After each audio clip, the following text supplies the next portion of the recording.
Hello and welcome to another episode of Coaching from the Heart. I am your host, Tyler Thurman, and joining me as always is my good friend, colleague, and co-host, Harold Feddersen. Hey, Tyler. Hello there, Harold. Thanks for being with us today. So our topic for today is it's kind of a long one, and we'll explain all about it in a minute. But it's called the elusiveness of the ego thought system. But before we jump into the topic at hand, just want to let folks know how to find both Harold and myself. So you can reach me at www.coachtylerthurman.blogspot.com, and you can find all my contact information there and all sorts of fun videos and articles. And Harold, how can everybody get in contact with you? You can like my Facebook page, The Awakening Heart, or you can subscribe or follow. I think it's follow is the word they use at WordPress. My blog, which is Heart to Hand, and there's a freshly pressed post from yesterday. Oh, I haven't read it yet. I'm going to have to jump on there and get to that. All right, fantastic. Fantastic. So, just as a reminder to folks, Harold and I are both transformative coaches. We work with people to help awaken their hearts, kind of take people on a journey of truth and self-discovery. And so if you're interested in that, then reach out to either one of us and we'd be happy to talk to you about that. So the topic for today is the elusiveness of the ego thought system. What the heck does that mean? so so I realize now it's kind of convoluted, but let's start with the ego as a thought system. Let's start there. So the ego is one of those words, as is many of the ones we use on this show. But the ego is one of those words that people use in a lot of different ways to mean a lot of different things. And I just want to make a distinction around that, which is the ego we're talking about. And I think we have agreement between the two of us on this. We'll find out as the show goes. But the ego we're not talking about is kind of the world of psychology's depiction of the ego, or its definition of the ego, which is more to do with kind of personality, like a way of showing up with our personality, being egotistical, being very self-centered, that kind of thing.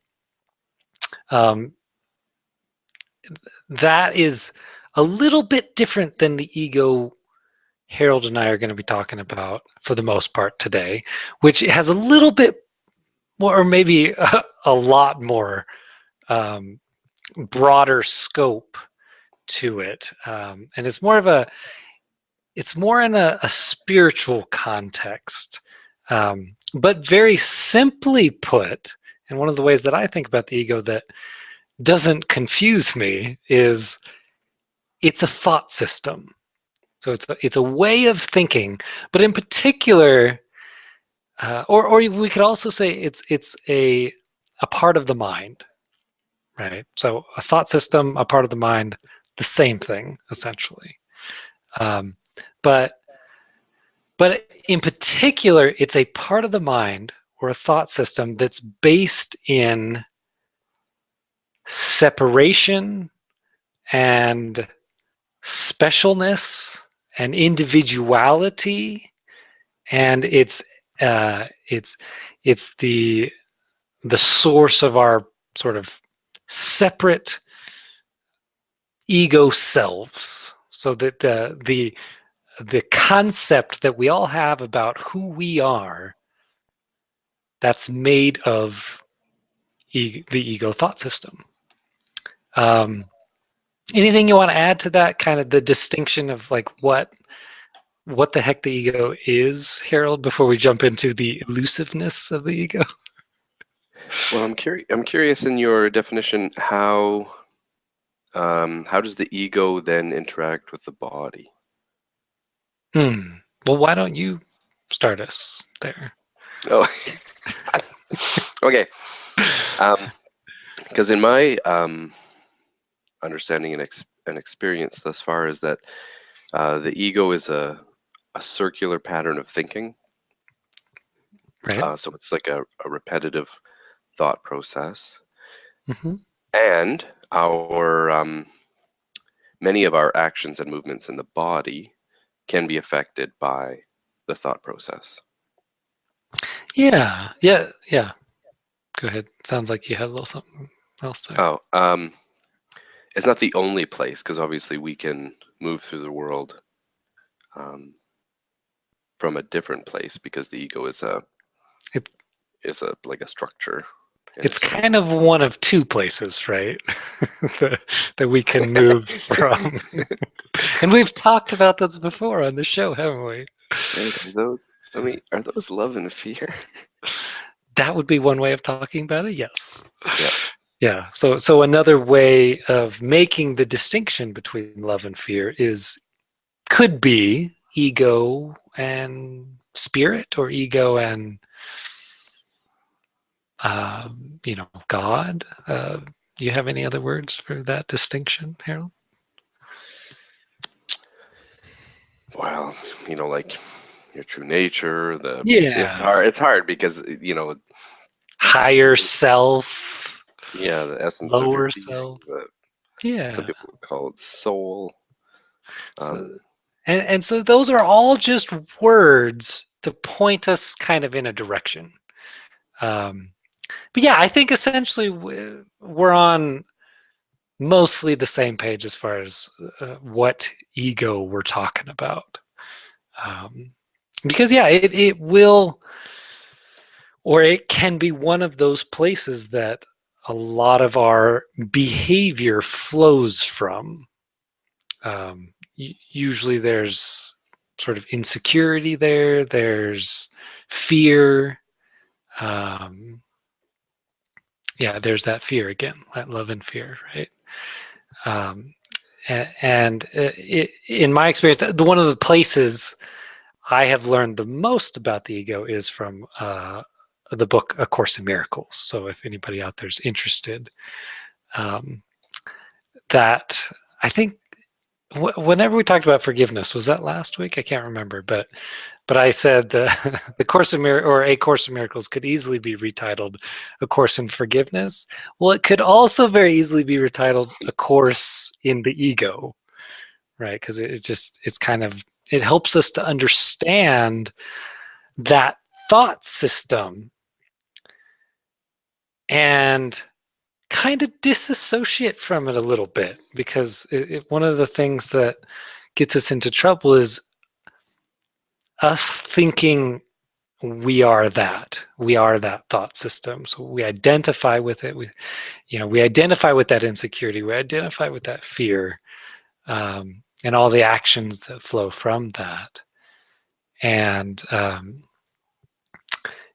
it gets us into all sorts of trouble, and it can make our lives, it can make a huge difference in our lives when we begin to kind of get a little bit more of a bird's eye view, sort of an observer's view of our mind, and we can see, oh, there's sort of these two thought systems, and we're always kind of choosing between the two. We're kind of bouncing back and forth.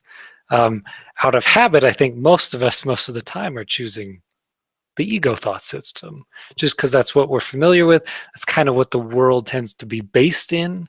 That's where most of our agreement with other people, we agree about ego type ideas, and we'll get more into kind of what those might be in a minute. But yeah, so that's a little bit about the kind of ego we're going to be talking about. It's It's based in fear.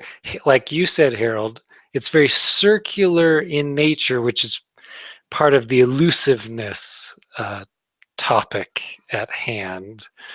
Um, and are you ready to jump into that part of it, Harold, or is there any more you want to add to the actual kind of defining the ego a little bit more? Well, I'm curious about what you said with there are two thought systems. Mm. So I just want to clarify so I understand. Yeah, so for like we were kind of making the distinction love and fear. So um, another way to kind of think about those two things, or to see those as thought systems. So they're ideas in the mind, and they're sort of all encompassing. So like the ego thought system, it's self-contained. It does what it's designed to do, which is engender fear for the most part. That's kind of what it's based in. That's kind of what it's about. And there are all sorts of different forms for that. And then the other is based in love, right? So they're you can think about them as thought systems. You can think about them as ways of being. You can think about them as ways of showing up in the world. I just tend to think about them as thought systems. So that's kind of where I'm going with that. Okay. Okay, I think that's good. Okay. So why don't you um, why don't you start us off with the kind of how that circular thinking tends to show up. So we were gonna kind of focus in on um, the context of spirituality or spiritual practice or um, something like that, right? Okay, so one of the sort of fundamental sort of ways that the egoic thought structure works is there needs to be two sides to it. There needs to be a side, like a good side, so to speak, and a bad side. Um, Mm, so, for example, the right and wrong, you know, the ego wants yeah. to be right for the most part, um, unless it gets its value out of being wrong. Um, but there has to be the two sides. Uh, and that's part of the nature of the ego. The nature of the ego is there's an I, which is separate from, reality. Right, and that's what I was Um, talking about, is the separate self. There's got to be, it's dualistic, right? Is what yeah. you're pointing to. hmm And what's interesting about it is once you can, I think you used the word get some elevation on it. Mm, Um, I like to think of it like you just sort of step back. right. You can watch your ego, if you will, just operating. Like you can actually just watch yourself, and you just. I remember years ago, just watching myself almost filling out a script that Mm, was already written. Like it's so like everything's kind of predetermined gotcha. from an ego's point of view, right? So there's a sense of lifelessness to it in that sense, in the sense that Yeah, it's very predictable and very mechanical and yeah, reactionary and right. um, the ego's always trying to come out on top, unless its value system is based on coming out underneath.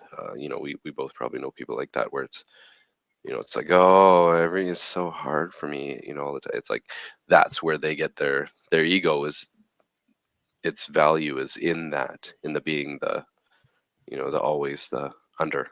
Yeah, and that's what you and I both have talked about on this show. The kind of the victim role, right? Is essentially what you're talking about. Mhm. But one of the ways I talk about that, because I love how you said it, it can be either or, right? It's an either or thought system. So no matter which side you are on the either or, you're going to be getting value from the ego perspective. It's going to be feeding the ego, in other words. Hmm. And so one of the ways I talk about it is specialness. Now, not in the special like it's wonderful, but special as in separate and different. And sometimes I talk about it as we are either especially, um, you know, good or especially bad, or we are especially the guilty party, or we are especially the victim party. But either way, it's special. It's different. It's a way of separating ourselves out from everybody else, and that's kind of one of the ego's functions. Is to say it's that dualism of saying I'm different from you. I have different bodies, different shapes, different voices, different actions, different behaviors, different IQs. That's the whole world of form is based in separation and dualism. And so that's one, just kind of another way of thinking about it. Hmm. Yeah, and that's that's it, it can get really heady really quick. Sure, sure, sure. Um, but one way to find out where you're coming from is, am I just picking one side of two sides? Which isn't to say, we shouldn't have, we're not going to have opinions about, the world or, how people move in the world. But there's a certain kind of sticky nature to it where, Yeah. I'm on this side of duality and I'm totally right. And Like, it's the right side. this is the right one. Like, if you would just understand. And I'm Yeah. not even like, attached to this, but seriously, this is the right side. Um, because you can actually experience having an opinion without having the sticky nature to it. Yeah, without being kind of identified with the opinion or attached to the opinion, I think is maybe the word Hmm. I'm looking for. Because it's like, so long as we're in the world, that's going to be part of it, right? We're going to have preferences, we're going to have opinions about everything. That's kind Hmm. of, that's one of the things we're doing here is making distinctions between all sorts of stuff and events and people and places. And It's like my body prefers strawberries over raspberries, but that doesn't mean strawberries are better than raspberries. yeah, and kind of to take it a little bit higher level, one of the ways that I think about it is from a preference and opinion standpoint is, yeah, I would prefer to have, Thai food tonight, or, it could be anything, right? Um, Thai food would be a good choice. yeah, I know you're a little under the weather, so hot, soupy type stuff is good. But if I don't get it, then what? Right? So if you're attached, then what that essentially means is we will allow that to affect our nature, our well-being, essentially. Um, we get to say, yeah, this is my preference, and if I don't get it, I'm going to be unhappy, or I'm going to be upset, or I'm going to be pissed off. Somebody's in trouble. Somebody's in trouble, right? And I'm coming for them. Or if you have learned to see from that bird's eye view, or like you said, step back a bit, you can see this has nothing to do with my essential self or my innate well-being, is one of the ways I talk about it. Um, and it's still okay to have that preference. But you know that if you don't get it, because sometimes in the world of form, guess what, Harold? We don't get what we want. I know that's a shock to everybody out there, right? But best we try, we live in a world with billions of other people who have different preferences to us. And it just so happens in that world, we don't always get exactly what our preference is. And so knowing kind of about the nature of preferences, it can be helpful, or opinions, which are all sort of, sure, they're functions of the ego, but we don't have to identify with those as heavily as we do now. And that can be very liberating. It can be a very wonderful thing to be able to step back from this thing that we really, really, really want and be like, yeah, but I don't need it. I don't need it. Need. There's a terrible saying that I use sometimes that really pisses people off, but it's accurate in the sense that I say need presupposes death if the condition is not met. Right? That's pretty extreme. So And there's very, where does ice cream fall into that then? yeah, usually not high on the list, right? Now, emotionally, that might be a terrible, terrible thing for some people. But um, yeah, so and there's very few things, right, that fit into that category. And they're all time sensitive, right? So oxygen, depending on how good your lung capacity is, you can go 2 minutes to 10 minutes, maybe. Water, I think that's a few days, a week. I can't remember exactly. Food, quite a long time, actually. A month, maybe more. Maybe 40 days. Yeah. Nice little biblical nod there. So, yeah. So back to the ego, the ego topic. So um, the so we were going to talk about the sort of the spiritual in a spiritual context, right?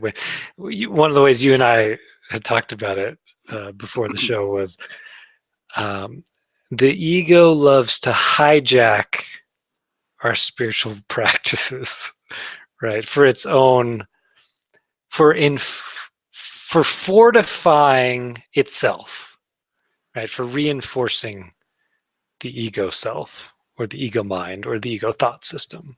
Those are, you can use those all interchangeably. And that's to do with that circular nature of thinking. So I was wondering if you could talk a little bit more about that, Harold. Yeah. So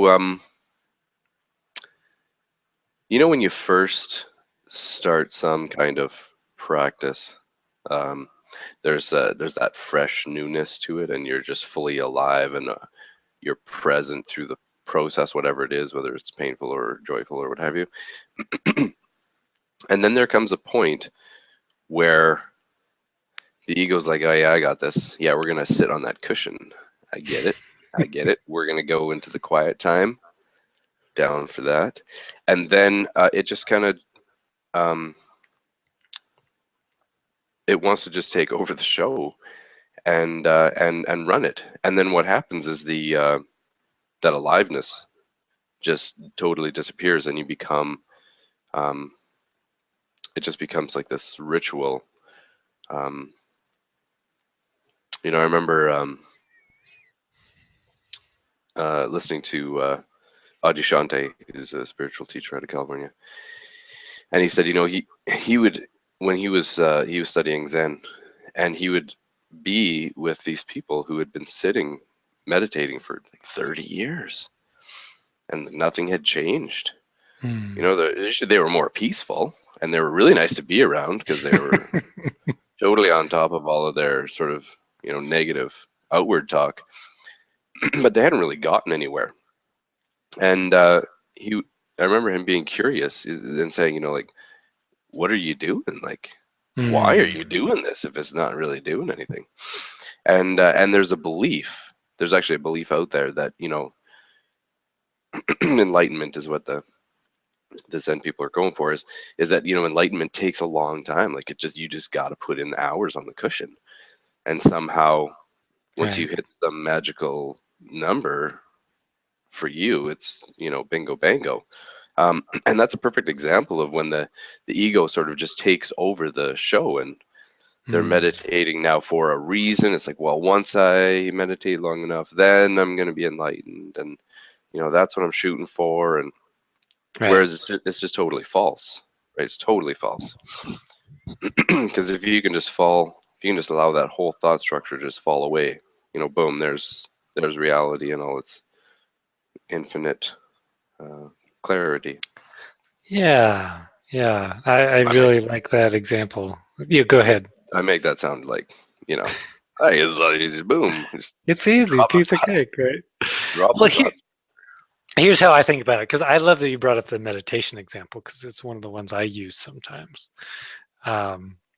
where it is that beginning. There's like when we stumble onto great truth, some kind of deeper truth, right? It was one of my favorite quotes. I might have actually shared it on the show before.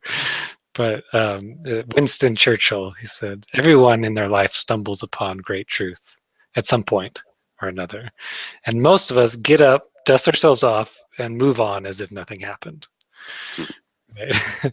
But most people, especially probably people listening or watching this show, have probably stumbled upon to something that seems deeply and profoundly true. Maybe they heard somebody speaking. They could have just been quiet, and seen something sort of with their inner sight and they just knew there was something more to them than meets the eye. Um, or we talk about things having the ring of truth to them. Sometimes things just, wow, that just feels true. Not true as in like, yeah, it's true I had a burrito for lunch, but but true as in a deeper truth to the very nature and essence of who we are. Right? Are we bodies? Are we our brains? Are we more than that? Is there more to us? Is there something greater? Something we talk about a greater power, that kind of thing. Um, and most people I talk to haven't have had that kind of experience, and then what almost is guaranteed to happen is the ego doesn't want you to continue along those lines. It doesn't want you to continue to have more of that, um, because it threatens the ego's infrastructure. So, like I said, the ego is based in separateness, specialness, difference, levels. I'm better than you, you're better than me. I'm different than you, you're different than me. There's separation, my body's better, you could talk about it just infinite number of different ways how we're different, right? But almost every single deeper spiritual truth speaks to a oneness or a unity or a connectedness, some way in which we're all the same. And in fact, a lot of spiritual traditions point to the fact how not only are we the same, but we are one. We're not separate in any way, in any meaningful way. And so what the ego says is, hold on a second here. my my this part of me that identifies with being a separate individual, different, special person is being threatened by this, by our the observer that we are, loosening our identification with that ego self and looking in a different direction and saying, oh, maybe there's more to me, maybe there's more to us than I previously thought. Let me go explore that. So as we go explore that, the ego says, ha ha, I've got a foolproof plan. I'm going to make them think they're exploring this deeper truth, when in fact, what you and I talked about it, Harold, was as the ego hijacks our spiritual practice. So one of the ways I think about that, just a basic example is, so there's that experience of truth, right? It's not really an intellectual understanding. It's not, you can't. You Yeah, can't think your way into it. yeah, Harold, you're shaking your head. Go ahead. Yeah. No, you absolutely cannot use the mind that you use every day, the mind that you've been using for decades and decades. You cannot access it from Right, there. that sort of thinking, logical, step-by-step brain processes. Yeah. That And doesn't get us there. Yeah, go I'm ahead. sorry. Just think of a really simple example. Every single person who's listening to this has had the experience of being completely engrossed in something. It could be something like, like painting, or it could be, walking in nature. It could be, like rock climbing. It could be anything where their whole, you don't even realize it's happening, but all of a sudden, like, you are the rock climbing. Right. And we've all had, I think in the 90s, we called it you were in the zone. I think that's what the cool term was. Flow was another way I, of talking I think about it. that came after the year 2000. Yeah, the flow. We just Yeah, changed the word for it, um, but we've exactly. all experienced it. And we've experienced it many times in our lives. It's like, holy cow! It's like, where did the last hour go? And you also experience it when you're driving. You're driving, then all of a sudden you're like, holy cow! I'm already at this this little town or whatever. And then there's that moment when you say to yourself, wow, like I'm in the zone. And that is the moment that the ego steps in, and you're no longer the rock climbing. You're now a person rock climbing. Right. Yeah. As an There's a example. difference between you and the rock, right? Yeah, all of a sudden now there's two of us, and that's we've all had that experience. We have it all. Hopefully we have it a lot.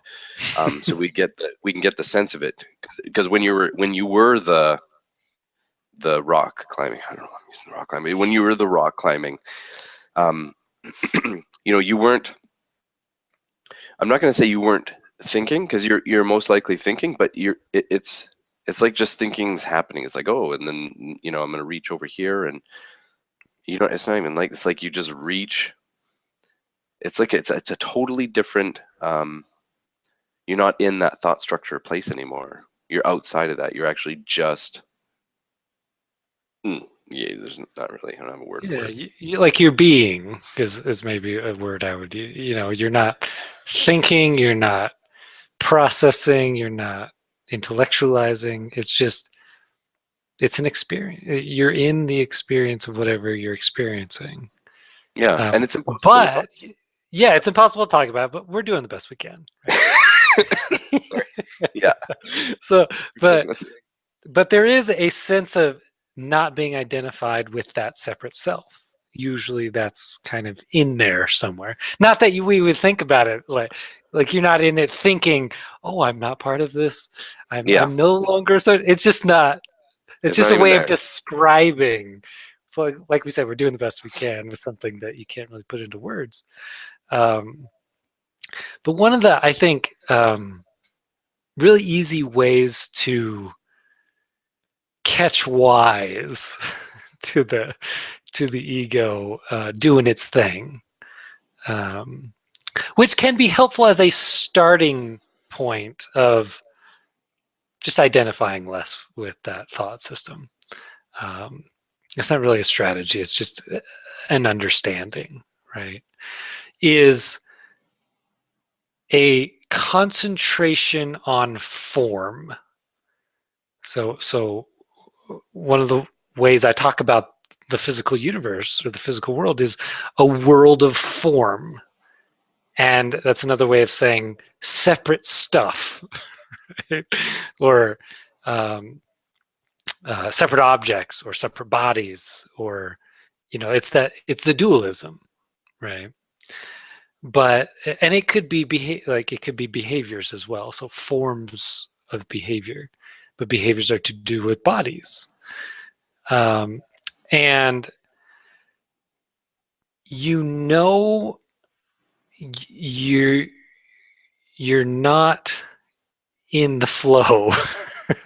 First of all, you'll know if you're there, right? It's pretty straightforward.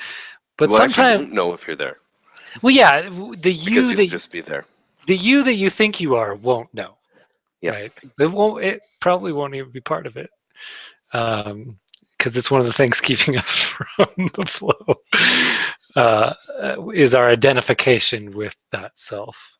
But it's just a way of understanding is, if you're focused on the form, you're off track a little bit. Not that there's a right track necessarily or a wrong track, because that's an ego thought system, right? But it's kind of like a barometer saying, like, we can always check in kind of with where we're at, right? And of course, again, it wouldn't even occur to us to check in with ourselves if you're there. But sometimes we think we're there and we're not. And that's kind of what we're pointing to, is when the ego thought system or the ego mind hijacks our spiritual practice. Usually the way it does it is, look at me doing this spiritual thing, right? Could be meditation, could be it could be rock climbing, could be my my daily affirmation list, could be what are some things, Harold, that you can think of that you might normally associate as sort of spiritual activities? I think of this might be offensive to some people, but that's fine. Well, that's what we're here for. Controversy. People go to church, Okay, yeah, the ritual of attending yeah, church. that just going to church is somehow Attending, like attending, physically attending what walking they through the call doors. the house of God, right? Yeah. Which is another interesting thing we could talk about. But yeah, so that's a great one. That's a great one. Yep. Prayer, the act of prayer. Like, I've got to get into the pose, right? The physical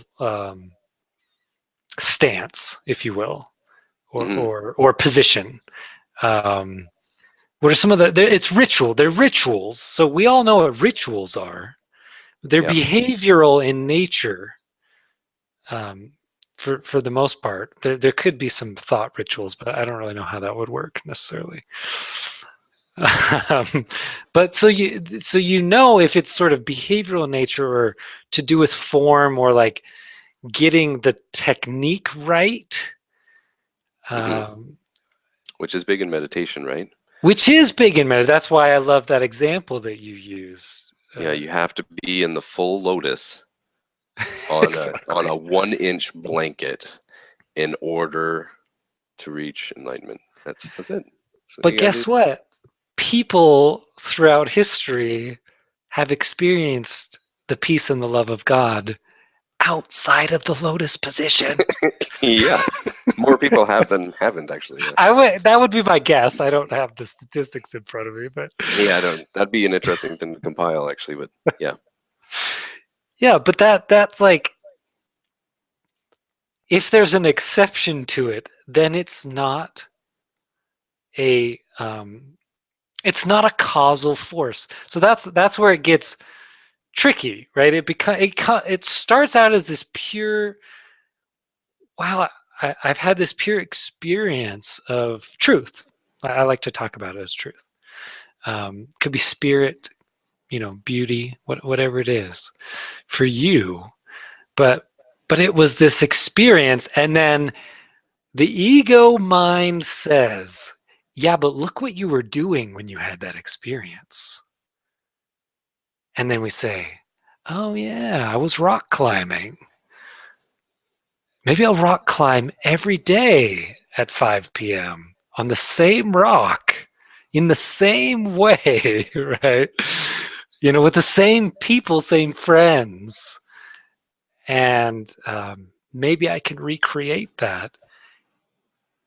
And it's just missing the point. It, it's it, it's we're off target a little bit when that's your focus. So I want to make very clear, though, ritual is not bad, right? It's not bad. It's not good either.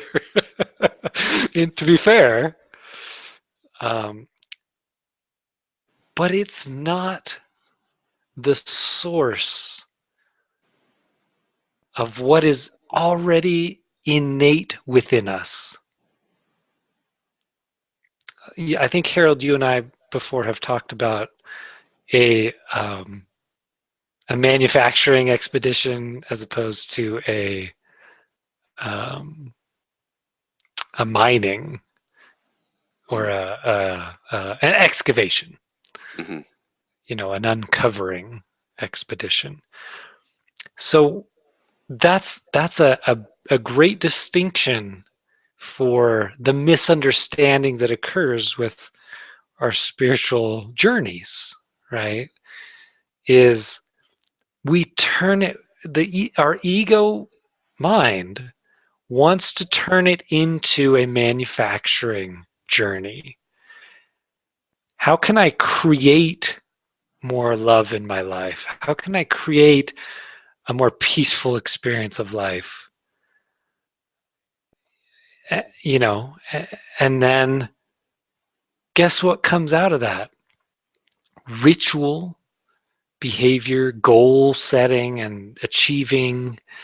Again, none of those bad things, but they're all based in a misunderstanding of source, the source of love, the source of peace, the source of spirit. Um, the very mere fact you can experience that deeper truth rock climbing or brushing your teeth or on the toilet or out in nature or in the middle of a busy city, right? The mere fact that you can experience those deeper truths in all those different places, it kind of tells us it's not about where our body is standing, or the way in which it's moving, or the kind of things that we're literally actually saying, because that can be a ritual too, like chanting and repeating words. Um, it's just not about that. It's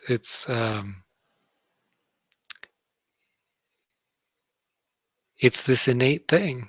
It's this home base, if you will, this starting point. Harold, anything you want to add to that? Yeah, I think the word home is a good word for that, because so in the rock climbing example, Take there us you are. back there. Let's go back to the wall. So there's the point where there's just the climbing, like you're completely every aspect of every aspect of your being, everything is just completely engulfed in what's going on. And then the separation, the initial separation happens where we're like, wow, I'm really feeling it today. And then naturally, um, you know, uh, it's kind of twofold. One, the ego's like, yeah, dude, we want more of that. But also, where we were when we were in that space, what we were is our home. That's our natural Right. state.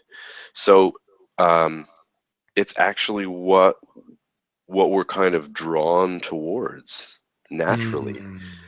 Um, and so it's funny because it's very common to make the ego of the villain and the bad guy. It's um, Yeah, yeah, but it's it not. is. It's not at all. It's just part of the you know just part of the thing.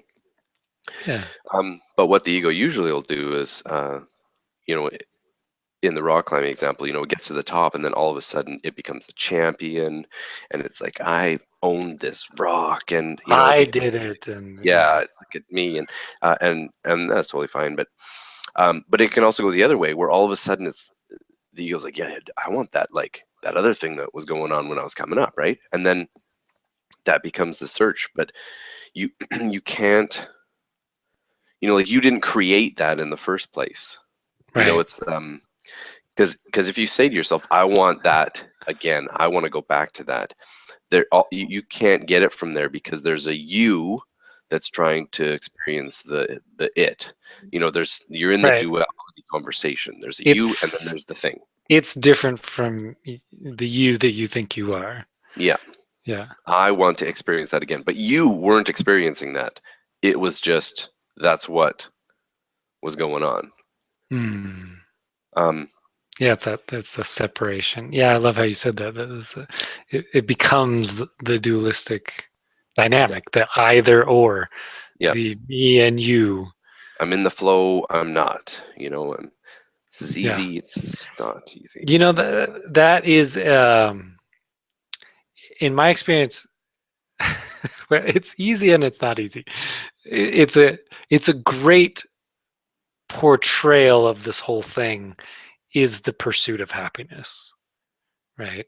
That's where I think it's so easy to get lost in it, and it's also really easy to see there that thinking circular way of thinking, and the elusiveness of the ego, right?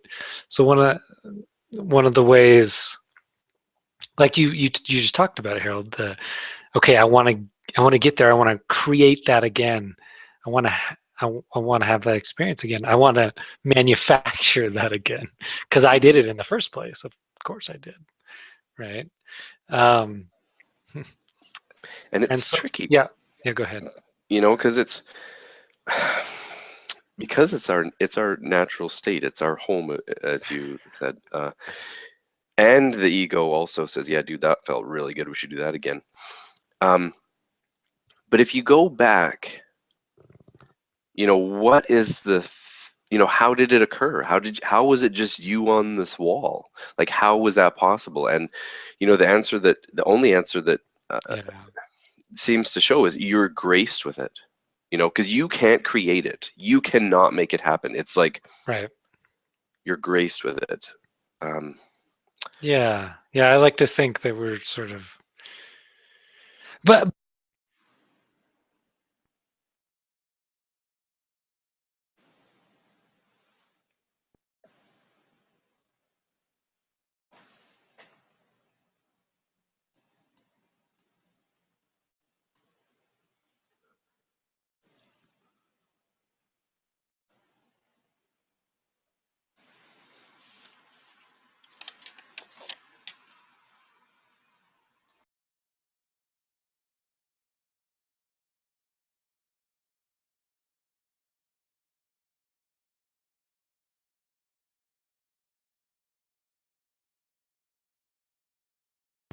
oh, I was muted. Thank you, Harold. there we go, you're back. Okay, I was hoping it wasn't just me. No, no, I think I must have accidentally done it. Sorry, everybody. We are back now. I'm not sure exactly where I got muted, It but was you can. right when we went back to you from me. So I was talking about grace, and then you Okay, took it. yeah, yeah, yeah. So the grace. I just wanted to point in real quick that that could be heard from the ego mind, right? Of I was graced specially, like it was gifted to me because I did some special thing or behaved in some special way. Whereas no, you were graced with it as a birthright, as as when we were created, not the us that we think we are, in the physical form necessarily, but in our inception, that was there. And yeah, in that moment, it's kind of impossible to talk about how that happened, right? I love the word that we were graced with it, but I just want to be people to be careful that you weren't graced with it because, right? Right. You were just graced with it.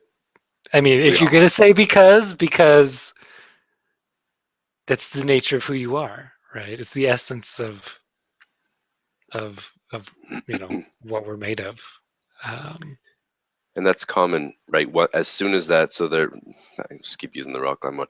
So there, you are the wall or whatever, right? There's no, you're in the zone, and then there's that initial, that initial slice. It's almost like it's just sliced right through, and all of a sudden you're like, wow, I was really in it. As soon as you're in that separation, it can go all sorts of ways, right? You can get to the top and be the champion, the best rock climber of the universe. You could then be the chosen one and go off and create like rock climbing schools and be like the rock climbing god. And you can, it can become whatever. Once you're in the land of duality of it, it can go anywhere. It doesn't. right. The point is that now you're not in that now. Or because it's the land of dualism, it could be the world stomping on you version of specialness too, right? Hmm. The I failed to reach the top. You know, I it, you know whatever. I got the silver medal. I didn't. I didn't succeed in the way I thought I should or could, and then we identify with that. With that ego story of oh woe is me. You know how terrible my life is that I couldn't do this thing. I can't be happy now. I Yeah. can't experience love. I can't experience peace. It's all to do with the result and the condition. And it's not a conditional thing we're talking about. Um, the ego wants to make everything into something conditional, something dualistic, something either or, something that lives in the world of form. Um, and so yeah, I just thought that the idea of the pursuit of happiness, and I don't even like to use the word happiness that much anymore because it can so easily be misinterpreted. So what I really mean is when I say happiness, I mean the peace and the love of God, right? A spiritual essence of who we are. Not just I'm happy, like I'm high, like I'm in a high mood. So I don't mean that when I say happy. I mean, in the pursuit of happiness, I mean the pursuit of love and peace and beauty and joy. Um, and we're all kind of somewhere in the pursuit of happiness. One of my favorite quotes is, um, uh, "Isn't it nice to, at some point, every once in a while, in the pursuit of happiness, just stop and be happy?" And that kind of speaks to what I'm talking about, right? Because let's start with the circular thinking of the ego. So here's how it goes: is okay, I've been happy before. Um, I don't remember exactly what got me there. I did. I don't want to look at that too closely, but I think it has something to do with attaining a certain level of material success or having a certain kind of partner, romantic partner, business partner, having certain kinds of friends. It could be any kind of condition, right? Like if we set a goal, the goal will almost certainly have some kind of happiness at the heart of it. So the ego says, okay, so I was happy, when I did that thing, or I see other people happy after they've achieved this goal thing. We say, okay, I'm going to work towards that, and then If I don't achieve it, then that just means I'm a horrible, worthless person that doesn't deserve happiness. Right? And if I do, I get to be happy for a moment, but because the thought system that I'm running off of is based on pursuit, I gotta go pursue something else because that it's made of pursuit, right? And so the ego says, yeah, I'm here now. I met the condition. Um, and because fundamentally the source of our happiness is not that, uh, we look around and we say, this is it? I thought this would be better.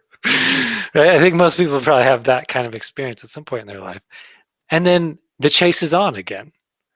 And it's this very, we don't look at it, and it never occurs to us, what if peace of mind and love and joy is the very nature of who we are, and the very pursuit, not physically, the mental pursuit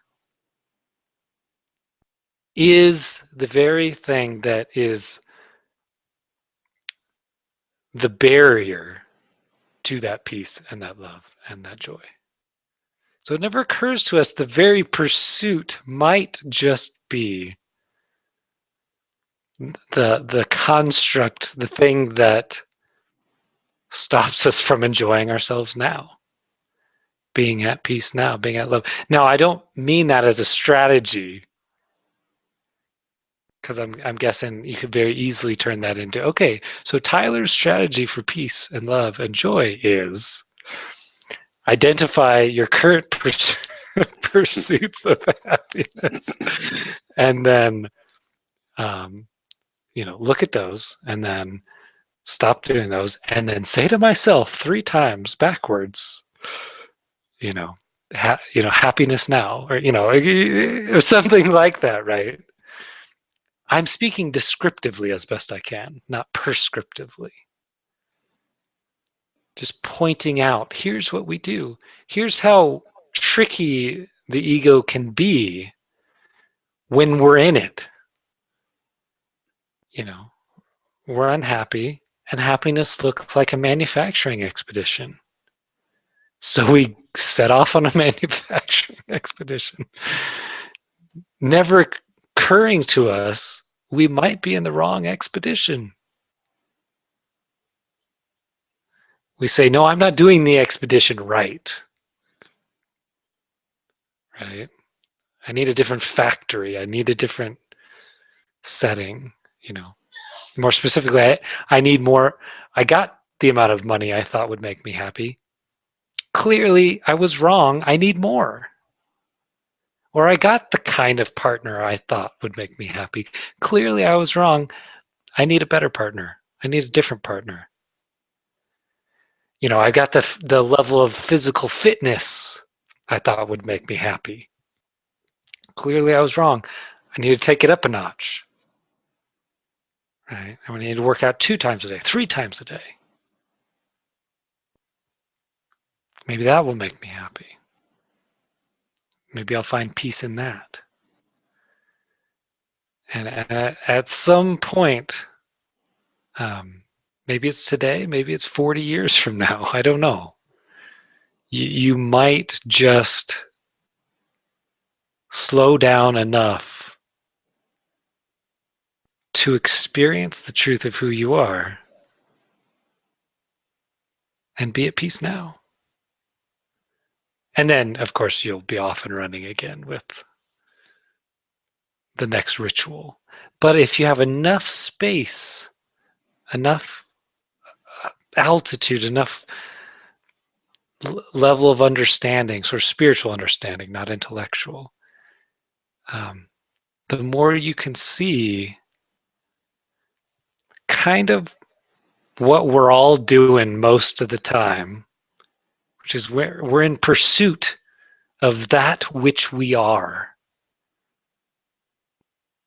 If you just see that, you'll stop. Or at least you'll slow down enough to catch a whiff of it, if you will. And then you'll slow down a little bit more. And then you'll speed back up again, and that's okay. So Harold, feel free to jump in anytime. I realize I'm monologuing here, so So, save me, please. box well, what I was thinking when you were saying that is, if you want to exercise 3 times a day, go for it. If you want to make the Yeah, workout, that's okay. Yeah, I don't want to demonize the form yeah, because either. I don't it want to do doesn't that matter. either. Like it's actually you know, it's usually in the doing of something that we experience the grace, and then the flow, or whatever whatever we're calling it. Yeah, absolutely. Yeah, so it doesn't mean don't do stuff. Yeah, Certainly participate in life and the world. Absolutely. and it's so tricky because part of it is it's a letting go, it's a release. It It's is. not Yeah. I am gonna conquer this rock, right? It's like there's a release. You just give yourself over to the rock, and you and the rock as two separate things become one thing. You become the movement of the thing. So it's you know there isn't a prescription in the sense that if you just do this you got this, but part of it is is in the doing of whatever it is. uh, and it Yeah. could be meditating, it could be, which is like the least amount of doing that usually we do. um, But or it could then be, even in that, right, or we can get to be doing a lot in our mind to yeah, try to get to that place.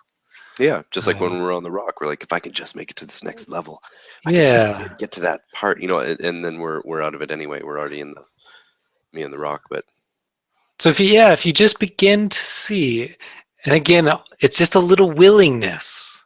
A little willingness is all that's required to look and see.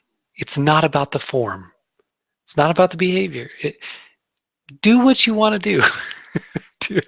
By all means, do what you want to do. Right? yeah, Do because what. there, when you're doing what you want to do, it's usually easier to access this. If you hate uh, laundry, it's not likely that you're gonna experience the grace of God while doing the laundry. It's usually in something that we're willing to give ourselves completely over to, which is usually something we love. So at the end of the day, do what you love and give yourself over to it. Right. Right. Yeah. Yeah. And again, descriptively, right? You're pointing towards tendencies here. Um, yeah, you could experience it doing the dishes, though, right? Um, it's sure it's not likely if you hate the dishes. Because Um, if you hate it, you're in a conversation. yeah, yeah, Yeah, absolutely. yeah. Um, but the important part, uh, sort of the difference that makes the difference, is it's just not about that. It's in you. It's in us all the time, every time, and and it's formless. It's not to do with the form. That's the only mistake we make. We bump into it because it's always there. So you're going to bump into it sometimes. Even if you do your damnedest to push away your well being, which most of us are very practiced at that, and we don't know it. Maybe we'll do another show on that. But if we bump into it and then we say, it was because of what I was doing when I bumped into it. And then we make it about that. So what you were doing is inconsequential to that which is always present. Because sometimes you're doing that thing and other times you're not doing that thing. But this ever present essence, that would be to effectively limit your capacity to experience it. There is no limit on it, but we, as the individual, seemingly individual selves that we think we are, can place limits on it without knowing that we're doing that.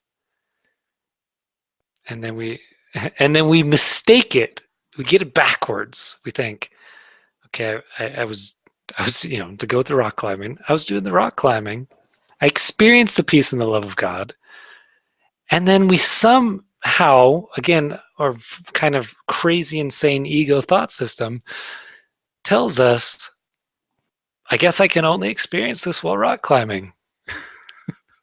And even then, only some of the time, right? And then it just becomes this whole messy, ritualistic, hoo-ha, crazy thing. So I realize we're running a little over on time, Harold, but anything you want to kind of add in at the end here? No, I think my last parting shot was the one. Do what You you just love. wanted me to say parting shot, didn't you? Yeah, I was waiting for it. You've trained me. I'm like Pavlov's dog. Do what you love. Give yourself over to it. Yeah. Yeah. In a funny kind of way, don't worry about it so much. Yeah. Right? Just live your life. You're going to bump into the truth of who you are more and more. And don't make a big thing out of it because it's always there. It's just true. It's you. And so enjoy it. All right, Harold. So until next week, let's give people. Oh yeah, no, next week. I think we might be off for a week or two. So We're not sure what this is looking like. we'll be sure to let you folks know when our next call is going to be. But whenever that is, if we don't see you, or if you don't see us, I guess it'd be more apt. Have a wonderful holiday season, and Merry Christmas, Happy Hanukkah, all that good stuff. And in the meantime, if you want to watch some of our old shows or reach out to Harold or I to talk to us about this kind of conversation, to explore it more for yourself, we coach people, we lead people on this journey. So you can find me at www.coachtylerthurman.blogspot.com. And Harold, how about you? You can find me on Facebook, The Awakening Heart, or you can follow my blog, which is hearttotihand.wordpress.com. Fantastic. So everyone out there, have a wonderful rest of the year, and we shall see you on the other side. So with all the love in the world, we'll see you next time.